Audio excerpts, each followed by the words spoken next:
Hi everybody, Stone here with Wood and Stoane. Today I'm going to be talking about screw guns and impact drivers. These are a really common tool, but I also hear a lot of people get the names mixed up or they're a little intimidated by what each one does. Why do they typically come in sets? What do you use them for, etc. So I'm going to go over a bunch of those things. Starting out with, this is an impact driver from Festival, and this is an impact driver from Rigid. This was my old driver that I used for many, many years, and then I switched to DeWalt, I think, and then Milwaukee, and then now Festival. All of these have worked fine, but what I wanted to show you is they function pretty much the same. So the battery comes off the same way, and the bit goes in the same way, which is this little piece up here. So I wanted to, first I'll pull this one off to show you that it works the same.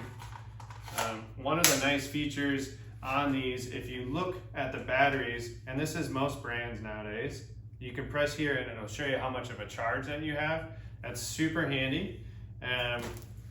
Then for the impact driver, what you need is, if you look at the bottom of your drill bit, it's got this little notch in here. That's what you need to work in the impact driver. This little bit does not go in the impact driver. That is meant to go in the extension that then goes in the impact driver.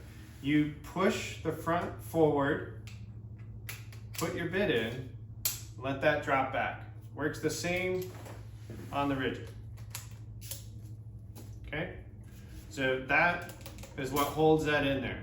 The impact driver, if you think of it kind of like a super light duty hammer drill. So it's putting your screw in, but also tapping it a little bit to help it drive, and also can tap it a little bit to help it break loose as it's coming out.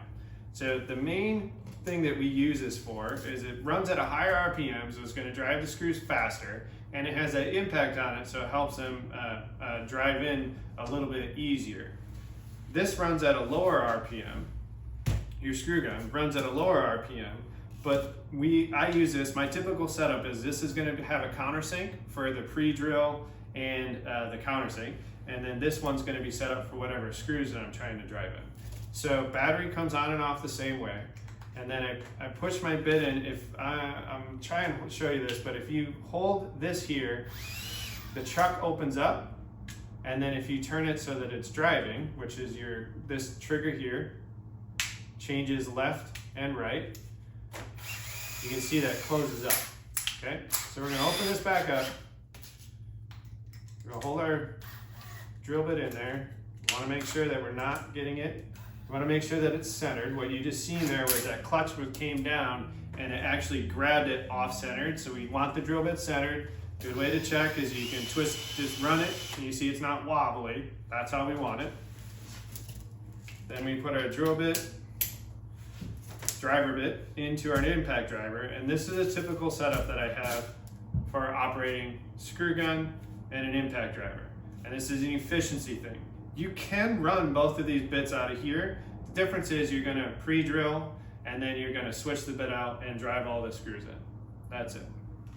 On here, on the top of your screw gun, you're going to see a 1 and a 2 switch. That's a speed setting. So higher speeds to get things driven in faster, lower speeds for more torque. So that's what that is. I typically have this set at 2, and then on the Festival, you have, this is your clutch setting.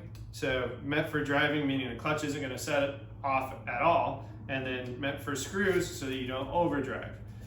On a lot of other screw guns, you'll see up here there's a dial with a bunch of numbers, and then that little thing at the end of it, which looks like a drill bit. The drill bit, so you're adjusting the clutch with that. So usually it's something like 1 to 20. The 1 is like the clutch will set off, meaning you can't drive it past that. So if you're driving a screw, this is where it can be really helpful. If you're driving a screw and you don't want to overdrive it, you can set that clutch so that it stops. And the way that that manifests is you're going to hear like a weird, really fast clicking sound, and that's that clutch. The drill, you can hold that trigger down, but the drill will not drive it any further. So you can adjust that to drive that in a little bit further so you get consistent depth when you're doing multiple screws. And then you can crank it all the way up to that drill bit so that the clutch is off and it's just going to drive. That's what that does. And then the impact driver doesn't have a clutch. It is meant to put screws in really fast. So that's the basics of these two tools. I have been happy with Milwaukee. I was happy with Rigid. Milwaukee's definitely heavier duty. I've used DeWalt, also been happy with that. I've seen Makita's on job sites. So like, it's the same concept. The big thing that I've seen between lower quality is that they don't tend to last as long. But if you're just getting started, get what you need to get in the game. And then if you find that you're wearing out tools, or the batteries are wearing out, which is another thing I've seen on cheaper guns, if the batteries are wearing out faster, the tools work, then upgrade at that point, because you know that you're wearing that out and you're just gonna do it again. So upgrade to something that's gonna last a little bit longer. The other thing that I noticed is on the Festool, the clutch. This is one of those things you're only gonna see if you use a drill gun a lot, but when you're drilling a hole, a lot of times after a few holes, that clutch loosens up and the bit falls out, which always seems to happen when you're on top of a ladder. But on the Festool, I have noticed that it hasn't happened yet. So one of those things that Festool does typically, it says tiny little features that when you're using these tools a lot, you can find those things that are irritating or maybe less accurate, and Festool solves those problems. That's what they're really great at. But there's a premium price that you're gonna pay for that, but if you're using it a lot, it is absolutely worth it. So that's the skinny on a screw gun and an impact driver. And it's good to have those in a set, and handy to have those, makes things more efficient. If this was helpful, please like and subscribe, and I hope to see you in the next video.